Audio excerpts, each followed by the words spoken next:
With the wheels covered, I'm going to go ahead and go back to my liner brush here, and I'm going to start filling in the area on the sill here. I'm not too worried about the very bottom of this frame because you're not going to see this. Where you are going to see is this bottom lip here where all the conduit and electrical would be running. So we're going to cover all that up, and again I'm using my medium liner brush. I've loaded my bristles up with the same paint mix that I've used on the wheels, and I'm just going to start applying this. You may need to do several layers. You can go pretty heavy with this as well in terms of paint covering. It can be pretty heavy here. But I'm going to kind of try to mix up the color too, because you'll see a lot of areas on the undersides of these locomotives where there's a lot more dust. Some areas are a little bit more rusty than others. Some areas have some acid spillage from some various things underneath, like batteries. Like especially around here, you'll sometimes see some acid spillage that'll get under there. You'll see mud splatter, all kinds of stuff you can kind of keep in mind here. The other area that we're going to hit is this section here, because this behind the bell, all this area you can see as well. Everything else we're not worried about. So we're just going to go ahead and hit that up. This is not a perfect application by any means, as you can tell. We're also going to get that little area behind the tank here. You can see that little corner there. I'm just going to brush that downward like this. I'm just going to kind of go back and start streaking it back down. I'm going to do 2 coats on this sill to make sure we cover it up completely. I'm going to do this on all the corners as well. Alright, onto the fuel tank now. For the fuel tank, I like to use and rely on heavy washes to create the streaking effects and everything that you see on these. Remember that on the fuel tanks, the majority of the grime is going to be based at the top sill of the fuel tank and on the ends, where you get a lot of the kick-up spray from the wheels. A lot of grime and basically any of that dirt accumulation comes from the wheels, and it really picks up on the ends. So we'll be focusing most of the grime on the ends and then the top of the fuel tank. The sides are going to get a lot of the rain streaking that you'll see, and I like to use a liner brush to start, and this is going to be some heavily diluted paint that I'm going to start applying at the top, just like this. I just kind of sloppily brush it on at first, get it around all those fuel tank parts. If I get any paint on anything I don't want it on, for example like the bright red gauges or anything like that, I'll just take a Q-tip and I can wipe that off later. But right now, we're just worrying about getting all this covered. Just like this. And I'll just get all that blended here. Just like that to start. And then I'll go ahead and move on to the opposite side. Pick up a little bit more paint. And again, you can see this is a very heavy wash. And the grime color I'm going for here is mostly a dark brown. There is a little bit of brown, but it's mostly black in this color. Union Pacific locomotives get this really heavy grime color, and it's easy to replicate with the right paints. I do this all the time. But this will vary between, you know, roads, and again, it's kind of like what I was talking about with railroad wheels, railroad trucks. The way they weather is different across the country, but Union Pacific has this dark grime color, so that's why I'm using it. So once that's kind of set up a little bit, I can kind of go back and I'll start kind of blending this together just like this with a blending brush that I like to use. Get in between all those nooks and crannies and fan everything out while it's still nice and wet. Just like that. That way I can get all those nice individual little streaks. Now if you don't like the effect or anything like that, you can always go back, wipe it all off, and try again.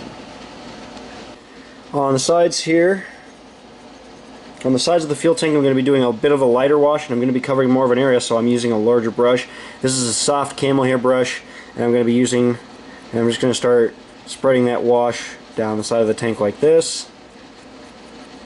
Very sloppily at first here. This isn't perfect. It's just to get paint coverage. And then we'll switch to the other side. Get all that paint. Blend that all together.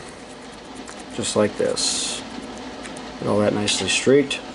And then I'll go ahead and get a pretty good heavy mix of the wash. This is here as well. Pick up a little bit more paint. Remember, this is the heavier part of the fuel tank, so really go heavy on the wash. On the end here. On the end, keep all your strokes vertical. Just like that. And then the same on this end. Pick up a little bit more paint, trying to keep this again pretty heavy. Just like that. I'm not trying to be too perfect with this. As long as you get those streaks, you're fine. So after I've done that, we again go back, we switch to the fan brush, and we'll start blending that paint, putting in those very fine streaks, just like this. See, after a couple times you get it and you can get that real good streaking effect. That's what we want, is that. We want that streaking effect. So, putting all this together. This obviously works a little bit better if the paint starts to set up a little bit and starts to get kind of dry. But for the sake of demonstrative purposes and trying to keep moving here, I'm just doing this when it's a little bit wetter. Repeat the process on the ends, and there you go. You have the fuel tank streaking, just like that. Pretty nice little effect though. It works really well for the heavy washes, especially on the ends, just like that. Now on to the truck frames. First I used to take and just put a heavy layer of paint on these, but I've gotten into a lot more detail with these because I like to build up the color subtly and have all the streaking and everything. So I again use washes for all the truck frames. I like to do these one at a time. I get a pretty heavy wash mixture, just like this, and with my thin liner brush, I start applying it to the top.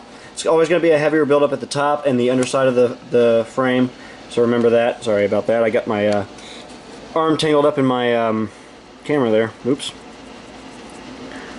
And then I'll just start working in, getting all of these nooks and crannies covered on the truck frame itself. Get all the little areas, all the little details. They have to be covered.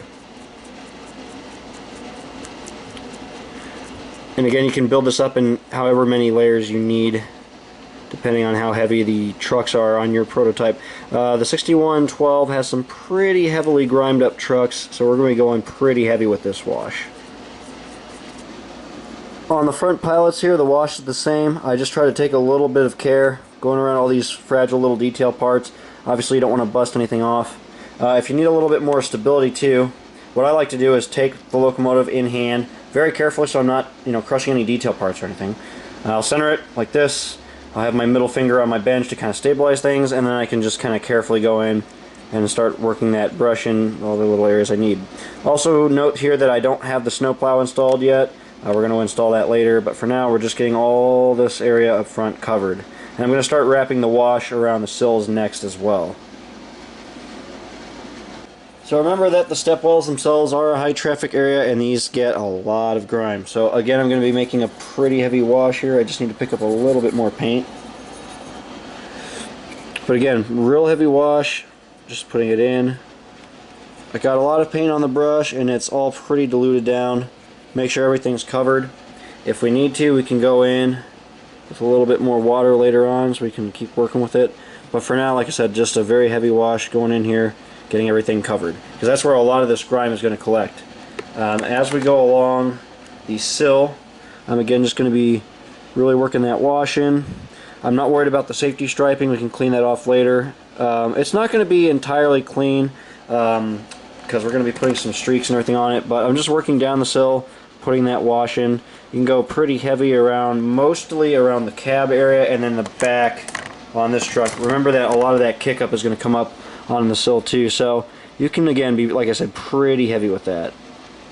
But I'm just going in here after I've applied it, go in very carefully, streak it down, hit that jacking pad up pretty good, get all those little streaks in there, just like this. At first they look pretty harsh, but remember this is very diluted. As they dry, it's going to spread out a lot and you'll get these very, very nice defined little streaks of grime. The air reservoir tanks on these can be a little bit tedious to replicate weather because they're spherical, but I like to do, just put the wash on there just like this, relatively heavy wash again. After I've done that, we got our old friend a fanning brush, back in, start blending. Notice that I'm keeping a lot of that grime built up at the very top of the tank. That's what you want. Remember that these hidden areas are going to be where a lot of that grime collects. Even on new locomotives, if you go up to one, you'll see these little raised areas, parts of the tanks, areas on the trucks like the top. That's where a lot of that grime is going to collect immediately, and it starts to build up, and over time it'll start to streak down. That's what we're trying to replicate here. So if you want to keep doing this, you can keep adding washes as much as you want, but in this case the tanks on the 6112 are pretty clean, so that's as far as I'm going to go with that. Alright, so all the washes are complete on the underbody details, so the trucks are pretty much completed. The next step we're going to be doing on the trucks will be powders, some other little details that we'll get to. The fuel tank we still got to do some work too. We're going to start doing some brush techniques on that next. We're going to be working again on the truck frames, like I said, later on, and then we can start doing all of our brush techniques and washes on the car body itself. First we're going to start with the fuel tank. We're going to be doing the kick-up lines, splatter, and some other nice little details, so we'll go ahead and get into that next. Also, on the locomotive I went ahead and installed the snowplow, and I've weathered that. I didn't bother to show that step because it's the same wash technique as everything else that I have demonstrated here. So for the fuel tank, I'm going to be starting by doing the kick-up. I'm using my thin Citadel brush here to do this. I've switched to burnt umber, straight burnt umber acrylic, and I'm going to basically be adding this in progressive layers, basically by dry brushing. And you want to basically start where the wheel pattern will begin and work your way up the tank like this, and then at the very base just fan it out like this. So it's very simple. You just get enough paint on there and then just kind of roughly fan it out just like that. Demonstrate again here. If I can actually not move my hand out of the way. You just take your brush and you again start at the base, work it up. It can be a little bit more challenging around these fuel tank pipes, but all you got to do is kind of rub the brush underneath and that should work out just fine. And then again just blend everything together just at the base like that. So I'll be repeating that process on the opposite side of the tank as well.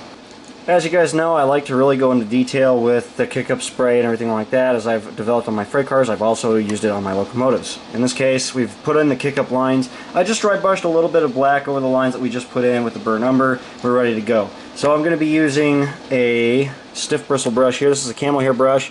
You can see it's very stiff. You can see that it's real tough. But this is ideal for doing the spraying technique, which is basically revolving around taking a ruler, loading up your paint on the bristles of the brush, diluting it really well, and then basically splattering it onto the fuel tank. It's very precise and very easy to do. I'm just going to take my paint, load it onto the bristles like this. You really don't need that much. I just take it right out of the cap, and I'm just going to dilute it down with a very small amount of water. Kind of off the camera here. And if I set this up just right, we should be able to get a good shot of this. I just take all this, set up at an angle, and I just start splattering it. Get a little bit more water and that's kind of dry. I don't want it too dry. There we go. Perfect. Don't have to be too crazy. Some of these locomotives can get this spray pretty heavy, others not so much. But the real locomotive does have some of this spray, so I wanted to replicate it. Put all that on there. And you don't want to go too, like I said, you don't want to go too crazy with that. It's easy to overdo. Just a little subtle touch like that is perfect. And now my favorite part is to change up the color. I now switch to a mud tone, gray color, acrylic, and I'm going to go ahead and spray some of this onto the tank as well. Same way. Now this will stand out a lot more. So again, go kind of light on it, don't go too crazy. Just enough to get those defined little spots like that. Splattered up there. Just like that. While I have that little bit of paint color out, I'm also going to be putting a little bit of this spray on the truck frames themselves. Another cool little effect. And these trucks do get pretty muddy. In this case, the prototype does have some pretty muddy trucks with the splatter. Try to concentrate the majority of the splatter at the base of the truck, so kind of around the journals, that area around the wheels. That's where it's going to really pick up. Not so much on the main part of the side frame. So I kind of try to do this. This is obviously kind of hard because I got to do this with a camera in the way, but just very lightly go in there, put some of your spray on, just in kind of in a random manner like that. See, it's not too much. If I set this back up here, you can see how very little there is, but it's a cool little effect, and again, you do see this a lot in these truck frames.